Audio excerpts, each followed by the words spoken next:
पंकज देशमुख हत्या प्रकरणात आझाद हिंद रस्त्यावर उतरणार बुलढाणा प्रतिनिधी अबुजर मिर्झा। बहुचर्चित पंकज देशमुख हत्या प्रकरणात नव्यानं चौकशीची मागणी जोर धरू लागली आहे। आझाद हिंद शेतकरी संघटनेचे राष्ट्रीय अध्यक्ष ॲडव्होकेट सतीशचंद्र रोटे पाटील यांनी इन कॅमेरा झालेल्या पीएम अहवालाची पुन्हा तपासणी करून इतर वैद्यकीय तज्ज्ञांकडून नवीन पीएम रिपोर्ट तयार करण्याची मागणी केली आहे। मुख्यमंत्री देवेंद्र फडणवीस यांच्या जळगाव जामोद दौऱ्यात श्रीमती सुनीता देशमुख यांना घरातच नजरकैदेत ठेवण्यात आल्याचा निषेध करत शासनाने त्यांच्या मागण्या तातडीने पूर्ण कराव्यात, अन्यथा आझाद हिंद आंदोलनात रस्त्यावर उतरू असा इशारा देण्यात आला आहे।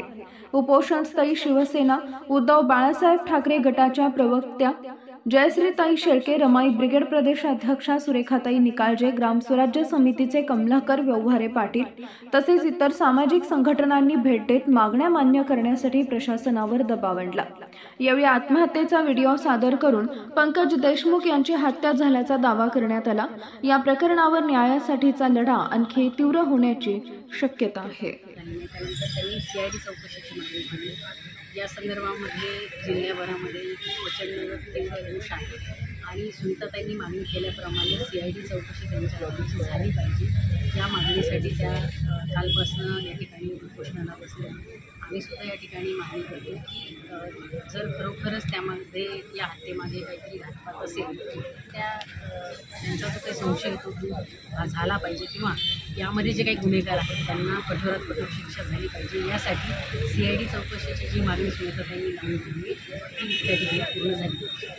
त्याकरिता आपण भेट दिलेली आहे। ते आपण बेमुद्दत आपण उपोषणाला बसलेले आहे, तर कशाबाबत बसलेले आहे आपण?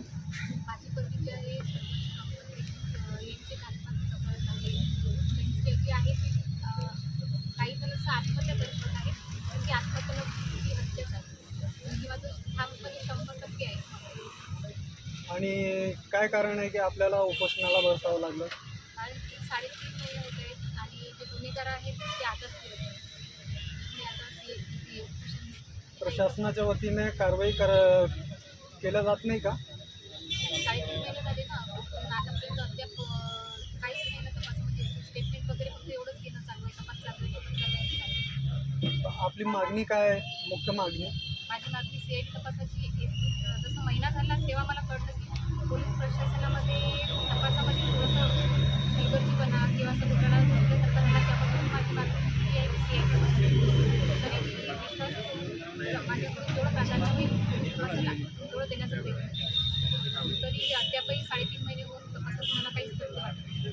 आरोपी आपलं म्हणणं आहे की आरोपी मोकाट फिरत आहे, म्हणजे तपास सुरळीत होण्यासाठी मी प्रत्येक आरोपी लावत सुद्धा दिलेली आहे, पण त्यांच्यावर सुद्धा काही कार्यवाही नाही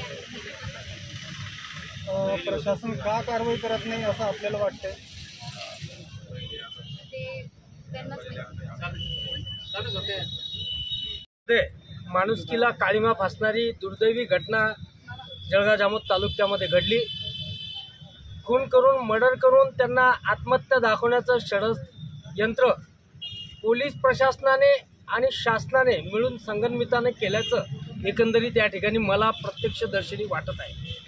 मी त्यांचा व्हिडिओ बघितला। या व्हिडिओमध्ये फाशी घेणाऱ्यांची मान, त्यांना बांधलेली गाठ, त्यांच्या हातावर आलेले वळाचे चट्टे, त्यांचे जमिनीला टेकलेले पाय, या पाचीच्या पाची गोष्टी संशयास्पद आहे।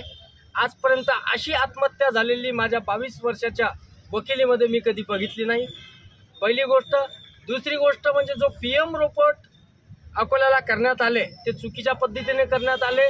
ते जर इन कॅमेरा पीएम रिपोर्ट झालेले असतील तर या ठिकाणी एक आझाद हिंदचा कार्यकर्ता म्हणून मी उपसंचालकांना विनंती करतो ते सेवर आली पाहिजे, ते कुठंही गहाळ झाले नाही पाहिजे।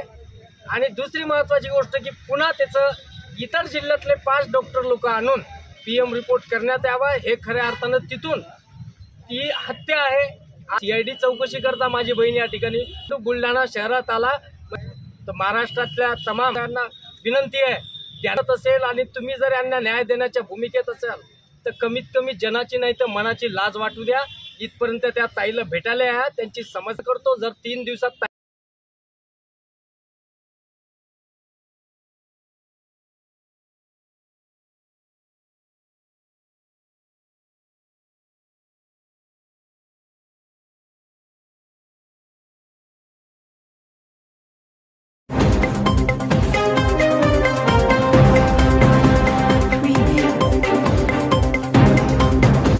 ग्रामपंचायतीतील कथित निधी घोटाळा आणि अनागोंदी कारभाराच्या चौकशी संदर्भात सुरू उपोषण मागे.